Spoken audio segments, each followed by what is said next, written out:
starting fast is going to be so important for the Packers because you want the ball in Jimmy Garoppolo's hands. You want Jimmy down 17-3 or 17-7 or 20-7. You want that.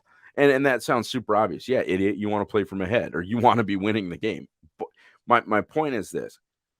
When it's that cold, as much as they're professional athletes and you want to believe that their heads are in it every down, every snap, if you're down 17-7 or if you're down 20-7, 24-10, it's a lot easier to quit when it's the wind chill is 6 or the wind chill is 7. And for so many reasons, I think it's important. Green Bay does not want to play from behind. They do not want these pass rushers from this 49ers factory. I know Omenu's had a great year. Obviously, everybody knows about Bosa. They're able to get up the field if they know they can pin their ears back. And Green Bay just is so much better built from ahead. By the way, getting Whitney Merciless back, getting Zadarius Smith back, you have a fearsome fivesome of Kenny Clark as a true interior problem, and then the edge guys that you can move all over in Gary, Merciless, Preston, and Z, and it becomes a serious problem when you're playing from ahead and you know the other team is going to throw. So that, in my opinion, Croc, is where the weather comes in the biggest is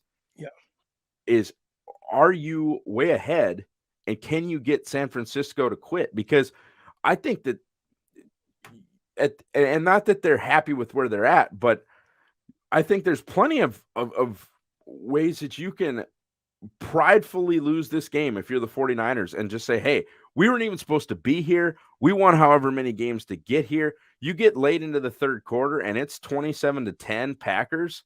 I think you could see a lot of, well, this is how far we were supposed to go. Because I don't think anybody, even after that Texans game, thought, okay, this is an NFC championship team or this is a Super Bowl team. There have been 49ers teams in the last 10 years where those are the expectations. I know there's hope and you always want to go to the Super Bowl and win the whole thing.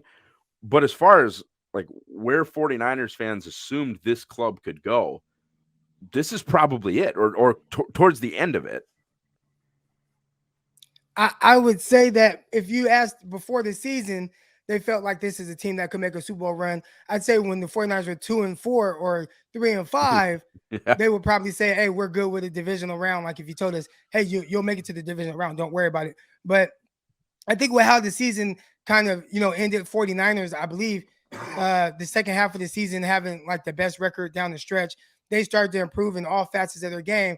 I think the expectations as far as the fan base goes has risen kind of drastically because it is a much different team. The first half of the season, the big thing that we were coming on here having a conversation about is who are the 49ers? Like, what is their identity? Sure. We know what their identity is supposed to be, but it's lost. Where is it? Where is it? And all of a sudden, the second half of the season, they started to kind of get back to their identity. They found it, and we'll see if that continues. I mean, Dak Prescott's not rolling through that door for Green Bay. That's the main difference.